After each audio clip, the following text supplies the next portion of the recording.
সুমন আর রোহান দুজনে গাড়ি নিয়ে লং ড্রাইভে বেরিয়ে পড়েছে। রোহান দুদিন আগে বিদেশ থেকে এসেছে। দুজনে একই কলেজে পড়াশোনা করেছে। সুমনের থেকে রোহান 2 বছরের বড়। রোহানের আগে কলেজ কমপ্লিট হয়ে যায়, সুমনের কলেজ কমপ্লিট হয় না।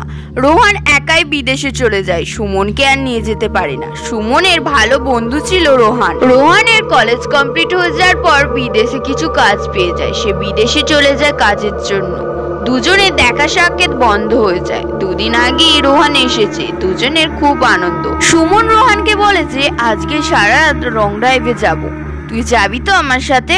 অনেকদিন দুজনে দেখা হয়নি, অনেক গল্প করব, চল আজকে একটা ব্রিজে নিয়ে যাব তোকে, আজকে সারা রাত খুব আনন্দ করব, চল ওই ব্রিজে তোকে নিয়ে যাব। সুমন ব্রিজে যাওয়ার রাস্তা জানতো, সে এটা জানতো না যে ওই ব্রিজে এক ডাইনি থাকে। সে সবই রাস্তা জানতো। সে আজকে ঠিক করে নিয়েছিল ওই ব্রিজেই সারা রাত কাটাবে। দুজনে কাউকে কিছু না বলে গাড়ি নিয়ে বেরিয়ে পড়ে লং ড্রাইভে ওই ব্রিজে যাওয়ার উদ্দেশ্যে। ঘুটঘুটে অন্ধকার জঙ্গলের ভেতর দিয়ে গাড়ি চালিয়ে দুজনে যেতে থাকে। রোহান সুমনকে বলে যে আজকে বাড়ি চল, অনেক রাত হয়ে গেল, কটা বাজে দেখেছিস তো, আজকে আর ব্রিজে যেতে হবে না, কালকে যাব, অনেক রাত হয়ে গেছে, এবার তো বাড়ি চল। সুমন তখন বলে যে না আজকেই যাব, কালকে গেলে আর হবে না। এই রাতের অন্ধকারে ব্রিজের নদীর ঢেউ তুই দাঁড়িয়ে যদি দেখিস ওখান থেকে আর আসতে ইচ্ছা করবে না, চল না একবার আমার কথা শুনে। এই বলে ব্রিজের কাছে চলে আসে। চাঁদের আলোতে এই সারা ব্রিজ আলোকিত হয়ে আছে। আকাশে অল্প মেঘ, নদীর ঢেউ আর চাঁদের আলো, এইসব দৃশ্য কে না দেখে ছাড়ে। দুজনে গাড়ি রেখে নদীর ঢেউ দাঁড়িয়ে দাঁড়িয়ে দেখে। এই দৃশ্য দেখে দুজনে হাঁ করে নদীর দিকে তাকিয়ে থাকে। দুজনে নদীর দিকে তাকিয়েছিল, হঠাৎই কানে আওয়াজ আসে শিয়ালের ডাক। শিয়াল যেন তাদেরকে বলতে চাইছে এখান থেকে চলে যাওয়ার জন্য। সে হুক্কা হুয়া করে ডেকেই যাচ্ছে। তাদের এইসব দেখে মনে একটা খটকা লাগে। আবারও তার কিছুক্ষণ পর আকাশে একটা পাখি কানের কাছে কিচিরমিচির করেই যাচ্ছে। তাদের ভাষায় বলতে চাইছে যে তুমি এখান থেকে চলে যাও, এখান থেকে চলে যাও, বারংবার কিচিরমিচির করেই চলেছে। রোহানের মনে তখন খটকা লাগে। রোহান তখন সুমনকে বলে যে এখান থেকে চলে চল, এই পাখি ডাকা অশুভ। আমি এই দাদুর কাছে শুনেছিলাম এই পাখি যখন ডাকে তখন কিছু বলতে চায়, তুই এখান থেকে শিগগিরই চলে চল।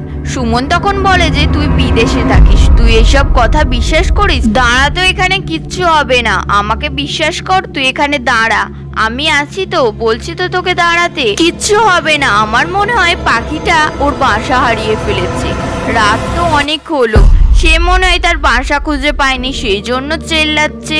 সুমনের এইসব কথা শুনে রোহান চুপ করে যায়। রোহান দূর থেকে দেখতে পায় কে যেন পেছনে দাঁড়িয়ে আছে, একটা ব্লু শাড়ি পরে চুল খুলে দাঁড়িয়ে আছে। দেখে তো মনে হয় একটা মেয়ে, কিন্তু মুখটা স্পষ্ট দেখা যায় না, সে অনেকই দূরে দাঁড়িয়ে আছে। ওই মেয়েটা দাঁড়িয়ে থাকতে থাকতে ব্রিজের সামনে উকি মারে নদীতে, নিচে জুতোটা খুলে ব্রিজের উপরে দাঁড়িয়ে পড়ে। রোহান সুমনকে বলে যে পেছনে দেখ, ওই মেয়েটা পুকুরে ঝাঁপ দিতে চাইছে। সুমন আর রোহান দুজনই ওই মেয়েটার দিকে তাকিয়ে থাকে। সুমন এই দেখে ওই মেয়েটার কাছে ছুটে যায়, মেয়েটাকে বাঁচাতেই হবে, মেয়েটা নইলে নদীতে ঝাঁপ দিয়ে দেবে। সুমন যেতে আর করতে মেয়েটা নদীতে ঝাঁপ দিয়ে দেয়। নদীর জলটা ছিল অনেকই গভীর। মেয়েটা হাত তুলে বাঁচাও বাঁচাও করে চেল্লাতে থাকে।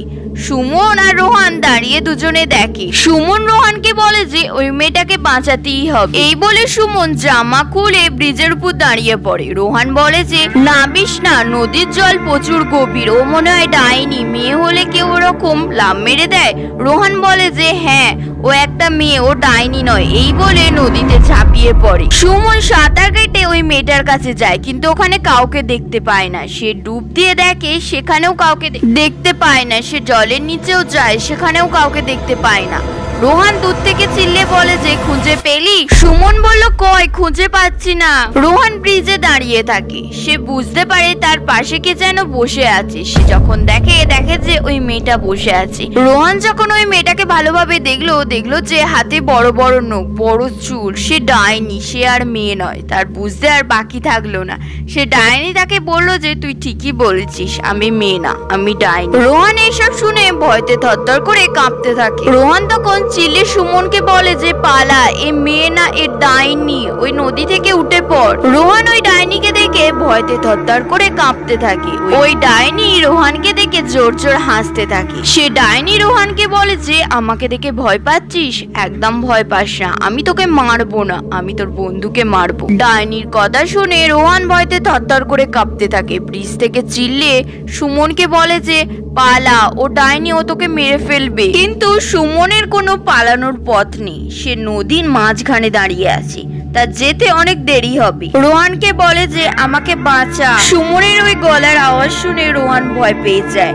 ডাইনি রোহানকে বলে যে তুই এত ভয় পাচ্ছিস কেন? তোর বন্ধুকে মারবো, যে ওই নদীতে দাঁড়িয়ে আছে।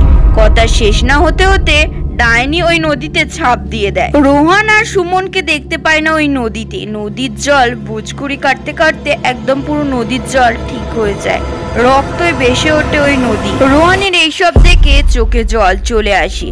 রোহান এইসব দেখে অজ্ঞান হয়ে নিচে পড়ে যায়।